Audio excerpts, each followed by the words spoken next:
Comment on peut s'expliquer la perception qu'on a d'un risque? Avant tout, c'est important de différencier le risque du danger. C'est pas les mêmes mots pour de bonnes raisons. Un danger est un objet ou un contexte qui s'apprête à provoquer un dommage, comme une blessure ou plus grave encore. Par exemple, la toxicité du tabac provoque des cancers et des maladies cardiovasculaires.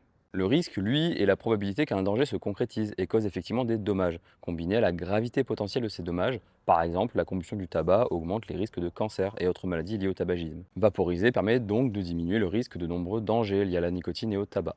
En résumé, le danger est un dommage possible ou imminent, tandis que le risque est la probabilité de la gravité et de la survenue de ce danger.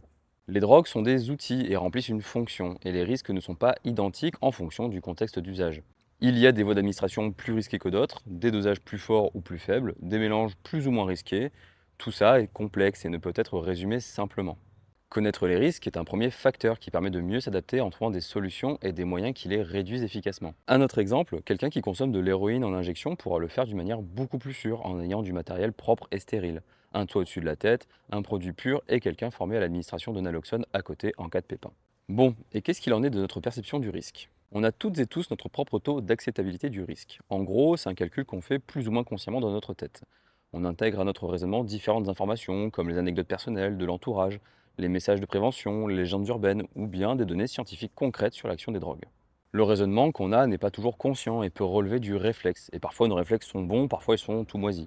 Et l'idée de la réduction des risques, c'est de conscientiser nos comportements pour mieux les contrôler et mettre à l'écart ce qui nous est particulièrement nocif, tout en continuant à prendre du plaisir à consommer. On peut ajouter à cela le biais d'optimisme, c'est le fait de penser que les trucs relous n'arrivent qu'aux autres. On pense alors que les choses positives nous arrivent plus souvent à nous et les choses négatives moins souvent.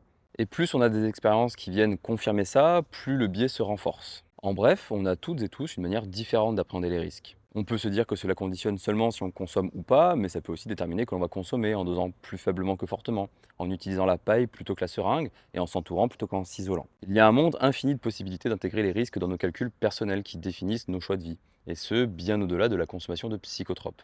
La balance bénéfice-risque de la consommation est fortement influencée par des biais cognitifs et des raisonnements sophistiques. Mais s'arrêter à ça, c'est mettre de côté les stratégies conscientes et rationnelles adaptées par énormément de personnes qui consomment des psychotropes. Beaucoup d'individus se renseignent longuement avant de consommer. Associer la consommation de psychotropes à un comportement qui serait par nature irréfléchi et irresponsable est donc une grossière erreur. Bon, je vous laisse méditer là-dessus et à bientôt, prenez soin de vous.